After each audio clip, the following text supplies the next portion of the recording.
दोस्तों, आज की इस वीडियो में मैं आपको the psychology of money book से 8 बिग आइडियाज़ बताने वाला हूँ।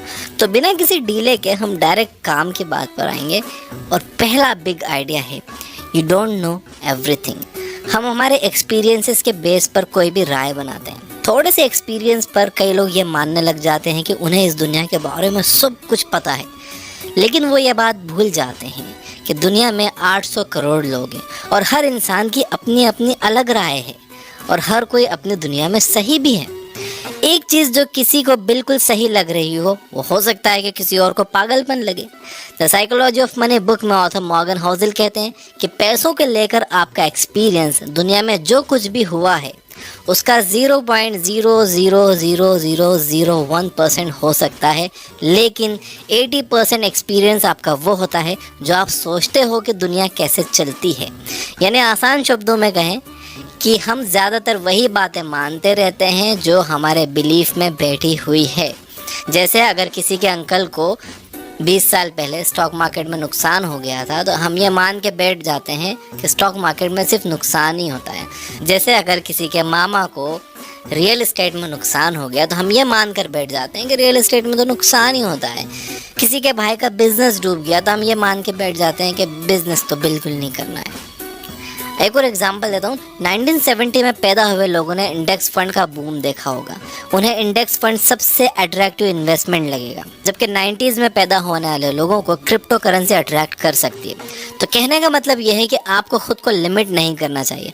आपको सिर्फ अपने एक्सपीरियंसेस के बेस पर फाइनेंशियल डिसीजन नहीं लेने चाहिए, बल्कि आपको फाइनेंशियल किताबें पढ़नी चाहिए, वीडियोस देखने चाहिए, सेमिनार्स अटेंड करने चाहिए, जहाँ से भी आप दूसरों के एक्सपीरियंसेस से सीख सकते हो, जहाँ से भी आपको और इन्फॉर्मेशन मिल सकती है। आपको पूरी कोशिश करनी चाहिए वो इन्फॉर्मेशन लेने के लिए, और फिर आपको अपने फाइनेंशियल डिसीजन इस इन्फॉर्मेशन और एक्सपीरियंसेस के बेस पर लेने चाहिए, इमोशन के बेस पर नहीं। Second big idea, nothing is as good और as bad as it seems. ये दुनिया इतनी ज़्यादा कॉम्प्लिकेटेड है कि हमारा दिमाग भी इसे पूरी तरह से समझ नहीं सकता, और अक्सर हमारे एक्शंस के रिजल्ट्स हमारे हाथ में नहीं होते। हमारा रिजल्ट्स पर कोई कंट्रोल नहीं होता। जैसे कि मान लो कि कोई एंटरप्रेन्योर है, उसने एक बहुत अच्छा प्रोडक्ट बना लिया है। अब उसे लग रहा है कि टाइमिंग भी सही है और कंज्यूमर सेंटिमेंट भी उसके फेवर में, लेकिन कोई डिजास्टर आ जाता है और सारा मार्केट डिस्टर्ब हो जाता है और उस एंटरप्रेन्योर का प्लान बेकार हो जाता है, जैसे कि 2020 में कोविड के दौरान हुआ था। ऐसे रिस्क का कोई अंदाजा नहीं लगा सकता। ऑथर मॉर्गन हाउसेल कहते हैं कि नथिंग इज एज गुड और as bad as it seems, यानी जो दिख रहा है वो उतना अच्छा या उतना बुरा नहीं होता। जब भी आप फाइनेंशियल डिसीजन लो, चाहे खुद के लिए या दूसरों के लिए, आपको उसमें लक और रिस्क को ध्यान में रखना चाहिए। कोई भी एक सक्सेस स्टोरी सुनकर, किसी की स्टोरी फोर्ब्स में देखकर डिसीजन नहीं लेना चाहिए, या किसी का एक फेलियर सुनकर आइडिया भी ड्रॉप नहीं करना चाहिए। हो सकता है कि उन लोगों को किसी आउटसाइड रीजन की वजह से सक्सेस मिली हो या फेलियर मिला हो। इसे सर्वाइवरशिप बायस कहते हैं। इस पर मैंने एक बहुत ही इन्फॉर्मेटिव वीडियो बनाई है जो आपके सोचने का तरीका बदल देगा। मैं यहाँ आई बटन में लिंक दे दूंगा, डिस्क्रिप्शन में भी दे दूंगा, आप वो ज़रूर देखना। आप इस पूरे टॉपिक को उससे समझ लोगे कि किसी भी एक सक्सेस को देख कर या किसी एक फेलियर को देख कर अपने परमानेंट डिसीजन नहीं लेने चाहिए। आपको करना यह है कि अपने गोल्स तक पहुंचने के लिए काम करते रहो, गलतियों से सीखो, अपनी भी और दूसरों की भी। दूसरों की गलतियों से सीखना बहुत ज़रूरी है। अगर आप सिर्फ अपनी ही गलतियों से सीखोगे तो आपकी ज़िंदगी छोटी पड़ जाएगी। और कभी भी सक्सेस को सर पर मत चढ़ने दो और फेलियर से डिस्करेज भी नहीं होना है। थर्ड आइडिया है, how much is enough for you. इस इकोनॉमी में और साथ ही हाईएस्ट इन्फ्लेशन में एक जॉब पर डिपेंड होना बिल्कुल अच्छा आइडिया नहीं है। एक साइड हसल होना बहुत अच्छा है, और उससे भी अच्छा है कि आपके मल्टीपल इनकम स्ट्रीम्स हो। लेकिन खुद से पूछिए कि आपके लिए कितना पैसा काफ़ी होगा, क्योंकि हमेशा पैसों के पीछे भागना आपकी मेंटल हेल्थ के लिए सही नहीं होगा। ये माइंडसेट आपको लालच की तरफ ले जाएगा, और लालच ने अच्छे अच्छे स्मार्ट लोगों को बर्बाद किया है पास्ट में। इस जाल से बचने के लिए ऑथर मॉर्गन हाउसेल 2 प्रैक्टिकल तरीके बताते हैं। Number 1, stop moving the goal posts. अपने लिए एक फिक्स फाइनेंशियल गोल सेट करो, और जब आप उसे अचीव कर लो तो आराम करो। अपने हार्ड वर्क से मेरे रिजल्ट को एंजॉय करो। आप तब तक खुश रहोगे जब तक आप अपने एक्सपेक्टेशंस को काबू में रखोगे। Number 2, never compare yourself to others. आपकी लाइफ आपकी है, आपको यहाँ तक लाने वाले थॉट्स आपके हैं, ओपिनियंस आपकी हैं, डिसीजंस आपके हैं। इसलिए ख़ुद को दूसरों से कंपेयर करने का सवाल ही नहीं उठना चाहिए। दूसरों से ख़ुद को कंपेयर करोगे तो आपको जलन भी होगी और आपका मेंटल पीस भी ख़त्म हो जाएगा। Fourth big idea, understand the power of compounding. इस यूनिवर्स में एक प्रोसेस चलती है जिसके हिसाब से आपके एक कदम का रिजल्ट आपके अगले कदम की सीढ़ी की तरह होता है। जैसे कि उस बहते हुए पानी के बारे में सोचिए जो ओवर द टाइम पत्थरों का शेप बदल देता है। ऑथर मॉर्गन होज़ल कहते हैं कि दौलत बनाने के लिए भी सिमिलर पैटर्न फॉलो करना होता है। समझदारी से इन्वेस्ट करना तो ज़रूरी है, लेकिन बड़ी दौलत बनाना इस बात पर डिपेंड करता है कि आप कितने लंबे टाइम से इन्वेस्टेड हो। वॉरेन बफेट की वेल्थ $84 बिलियन से, जिसमें से $18 बिलियन उन्होंने 65 की उम्र के बाद कमाए हैं। चलिए जिम साइमंस और वॉरेन बफेट के अचीवमेंट को कंपेयर करते हैं। जिम साइमंस को दुनिया का ग्रेटेस्ट इन्वेस्टर कहा जाता है क्योंकि उन्होंने अपनी कैपिटल पर 66% का रिटर्न जनरेट किया है। दूसरी तरफ वॉरेन बफेट ने सिर्फ 22% का रिटर्न जनरेट किया है। ये नंबर देखकर लगता है कि साइमंस की वेल्थ वॉरेन बफेट से कहीं ज़्यादा होगी, जबकि ऐसा नहीं है। वॉरेन बफेट जिम साइमंस से कहीं ज़्यादा अमीर है। कैसे? आंसर है कंपाउंडिंग। जैसे साइमंस ने 50 साल की उम्र में इन्वेस्टिंग शुरू की, वहीं वॉरेन बफेट ने 10 साल की उम्र से इन्वेस्टिंग शुरू कर दी थी। छोटे छोटे एफर्ट्स कंसिस्टेंटली लंबे टाइम तक करने से एक्स्ट्रा ऑर्डिनरी रिजल्ट्स मिलते हैं। जेम्स क्लियर ने अपने बुक एटॉमिक हैबिट्स में इस बात को बहुत अच्छे से समझाया है। Fifth big idea, getting rich versus staying rich. Internet और सोशल मीडिया के बढ़ने से एक साइड हसल शुरू करना ज़्यादा मुश्किल नहीं रहा है। आप स्टॉक्स में इन्वेस्ट कर सकते हो, क्रिप्टो में इन्वेस्ट कर सकते हो, क्विक प्रॉफिट्स बना सकते हो। ठीक ठाक कैपिटल, नॉलेज और रिस्क लेने की हिम्मत से आप अमीर तो हो सकते हो, लेकिन अमीर बने रहना ये मुश्किल पार्ट है। आप किसी भी बड़े शहर में चले जाओ, रोड्स पर आपको अट्रैक्टिव एड्स दिख जाएंगे, बल्कि आपके फ़ोन में ही pre approved credit card, low cost loan, loyalty points, gift coupon जैसी कस्टमर्स को ललचाने वाली चीज़ें आपको मिल जाएंगी। देखो आज के टाइम में अगर कमाना आसान हुआ है तो खर्च करना उससे कहीं ज़्यादा आसान हो गया है। ऑथर कहते हैं कि अपनी दौलत बचाने का तरीका है आप बहुत सोच समझ कर खर्च करो। आपको ये मानकर कभी नहीं चलना चाहिए कि कल जो आपको सक्सेस मिली थी वो आने वाले कल में भी मिलेगी। ज़्यादा सेटिस्फाइड नहीं होना है। आपको अपना हर फाइनेंशियल डिसीजन उसी सोच समझ के साथ लेना है, उतनी ही रिसर्च करके लेना है जितना आपने पहला फाइनेंशियल डिसीजन लेते टाइम सोचा था। अगर आप ये वीडियो देख रहे हो तो मैं ये मान सकता हूँ कि आप भी मेरी तरह एक आम इंसान हो जो पूरी कोशिश कर रहा है बेटर फाइनेंशियल डिसीजन लेने की। इस दुनिया का इकोनॉमिक्स हमारे जैसे आम लोगों के हाथ में ये नहीं होता कि हमारे पैसों के साथ क्या होगा। इन्फ्लेशन जैसे माइक्रो इकोनॉमिक फैक्टर्स डिसाइड करते हैं कि हमारे पैसे की वैल्यू क्या होगी, लेकिन एक चीज़ जो हम लोग कंट्रोल कर सकते हैं वो है खर्चा। पैसे बचाना एक कला है और पैसा बचता है किफ़ायतशारी से। और यहाँ कंफ्यूज नहीं होना है, किफ़ायतशारी और कंजूसी में बहुत फ़र्क है। अगर मैं आसान शब्दों में इन दोनों के बीच का फ़र्क बताऊं तो वो ये है, किफ़ायतशारी का मतलब है पैसा वेस्ट करने की इच्छा का ना होना, और कंजूसी का मतलब है कि सिरे से पैसा खर्च करने की ही इच्छा ना होना। अब इसके लिए आपको अपने नीड्स और वांट्स में फ़र्क समझना बहुत ज़रूरी है। एक नीड वो है जो ज़िंदगी जीने के लिए ज़रूरी है, जो आपके काम के लिए ज़रूरी है, और वांट वो है कि किसी भी चीज़ से आप अट्रैक्ट हो रहे हो कि यार ये चाहिए ही मुझे, ये चीज़ कितनी कूल है, जबकि आपको पता है कि आपको उस चीज़ की ज़रूरत नहीं है। तो नीड और वांट में अगर आप फ़र्क करना सीख गए तो कोई भी चीज़ खरीदने से पहले आपने अगर उसे नीड और वांट के तराजू पर तोल लिया तो आप पैसे बचा लोगे। Big idea number 6, law of large numbers. Law of large numbers एक एक्सपेरिमेंट को कई बार रिपीट करने से मिले रिजल्ट्स को प्रिडिक्ट करता है। यानी अगर आप एक एक्सपेरिमेंट बार बार करोगे तो आपके सक्सेसफुल होने के चांसेस भी बढ़ जाएंगे। एज एन एंटरप्रेन्योर आप अपने काम में भी law of large numbers apply कर सकते हो। 10x बड़ा सोचो, 10x ज़्यादा मेहनत करो। मैसिव एक्शंस ही आपको मैसिव रिवॉर्ड्स दिलाते हैं। अगर आपके गोल्स 10 गुना बड़े हुए और आप उन्हें पूरी तरह से अचीव भी नहीं कर पाए तो भी आप जीत जाओगे। ये बात कही है ग्रांड कार्डोन ने अपनी बुक द 10x रूल्स में। Law of large numbers investment में डाइवर्सिफिकेशन के साथ भी परफेक्टली काम करता है। अगर आपका लार्ज पोर्टफोलियो है तो आप किसी एक स्टॉक पर डिपेंड नहीं रहोगे, उसमें भी आपके जीतने के चांसेस बढ़ जाएंगे, बशर्ते कि आपके पोर्टफोलियो में ठीक ठाक नंबर्स में कंपनियां अच्छा परफॉर्म कर रही हैं। ऑथर कहते हैं कि आप हाफ ऑफ द टाइम गलत हो सकते हो फिर भी अच्छा रिटर्न बना सकते हो। यही बात मेरे साथ इन्वेस्टमेंट में सच हुई है। मेरे स्टॉक पोर्टफोलियो में 14 स्टॉक्स हैं जिनमें से 7 लॉस में चल रहे हैं, और जो बाकी के 7 हैं जो प्रॉफिट में चल रहे हैं, उन्होंने मेरे ओवरऑल इन्वेस्टमेंट का, मेरे ओवरऑल कैपिटल का 40% रिटर्न दिया है। एंड 40% रिटर्न बहुत बड़ी चीज़ है। तो आपको पैसा कमाने के लिए परफेक्ट होने की ज़रूरत नहीं है। आधा टाइम आप गलत होकर भी अच्छा पैसा कमा सकते हो। Big idea number 7, be time rich. आपको क्या लगता है ज़्यादा पैसा कमाने का अल्टीमेट बेनिफिट क्या है? क्या यह फेम है या कुछ भी खरीद सकने की पावर है?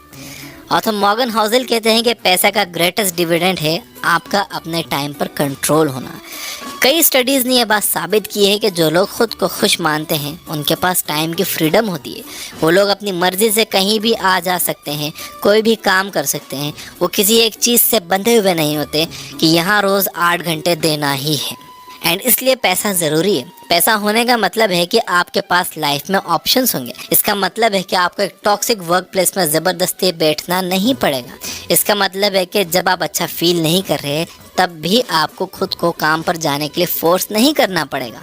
ऑथर कहते हैं कि हाईएस्ट फॉर्म ऑफ वेल्थ ये एबिलिटी है कि आप रोज़ सुबह उठकर ये कह सको कि आज मैं जो चाहूँ वो कर सकता हूँ।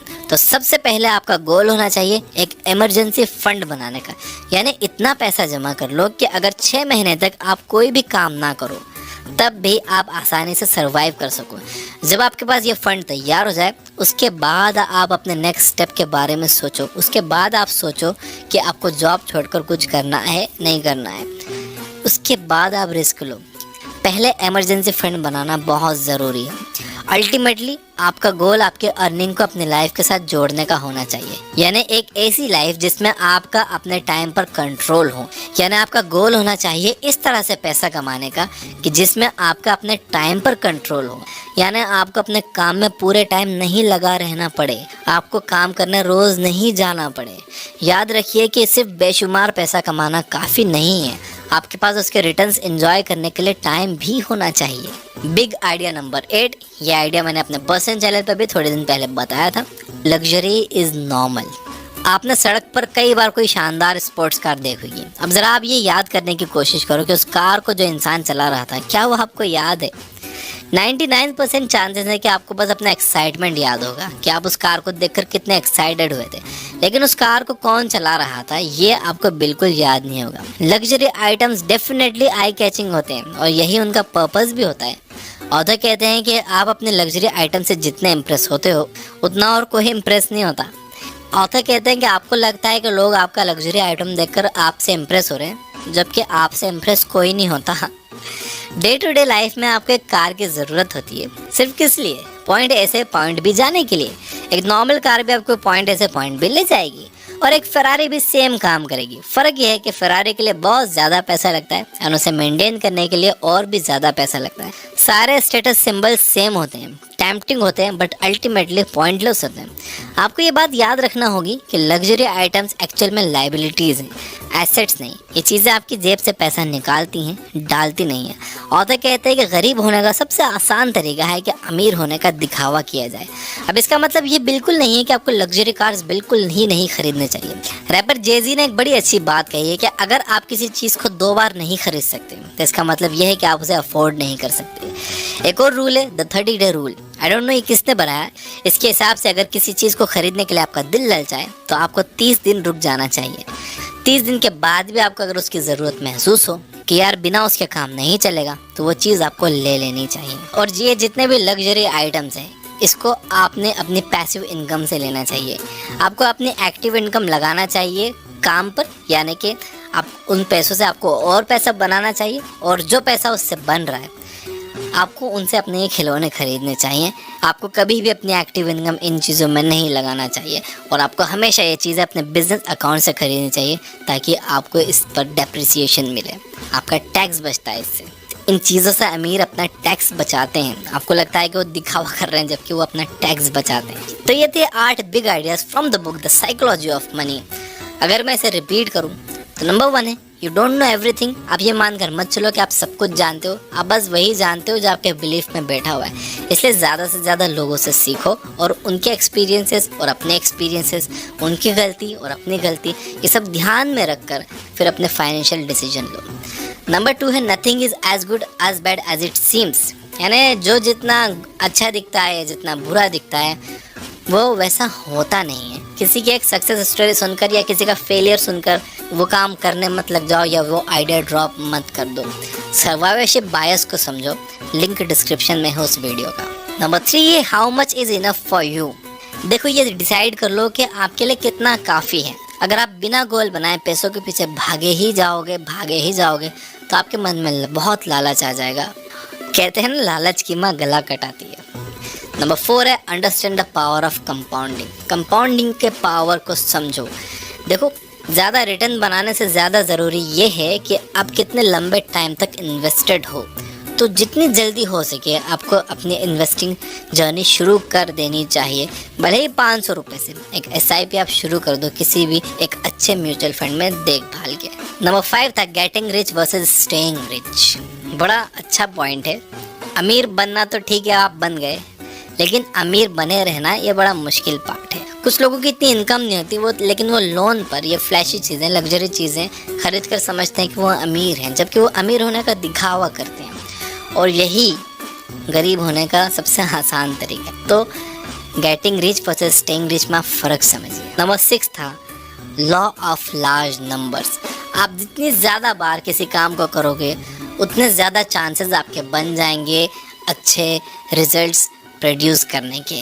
जैसे कि मैं जितनी कंसिस्टेंटली, जितनी ज़्यादा वीडियोस अपलोड करूँगा तो चांसेस मैं अपने बढ़ा लूँगा कोई भी वीडियो वायरल होने के। अगर मैं करूँगा ही नहीं तो कोई वीडियो चलेगी कैसे?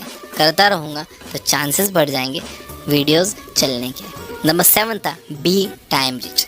पैसा कमाने का अल्टीमेट बेनिफिट है आपके पास टाइम का होना। पैसा आपको अपने टाइम पर कंट्रोल देता है, और जिन लोगों का टाइम खुश रहते हैं तो देखिए इनडायरेक्टली बल्कि डायरेक्टली पैसा एक खुशी दे रहा है। जब आपके पास ये कंट्रोल हो किस टाइम क्या करना है, कहाँ जाना है, जब आप बंधे हुए नहीं होगे कि यार मुझे बस 9 से 5 यहाँ जाना ही है, मैं और कहीं जा नहीं सकता। जैसे मैं बंधा हुआ था कुछ सालों पहले तक, मैं कहीं आ जा नहीं सकता था, लेकिन जब पैसा आया तो मेरे टाइम पर कंट्रोल मुझे मिला और अब मैं अपनी मर्ज़ी से कहीं भी आ जा सकता हूँ, पहले से ज़्यादा खुश रहता। और नंबर 8 था लग्जरी इज़ नॉर्मल।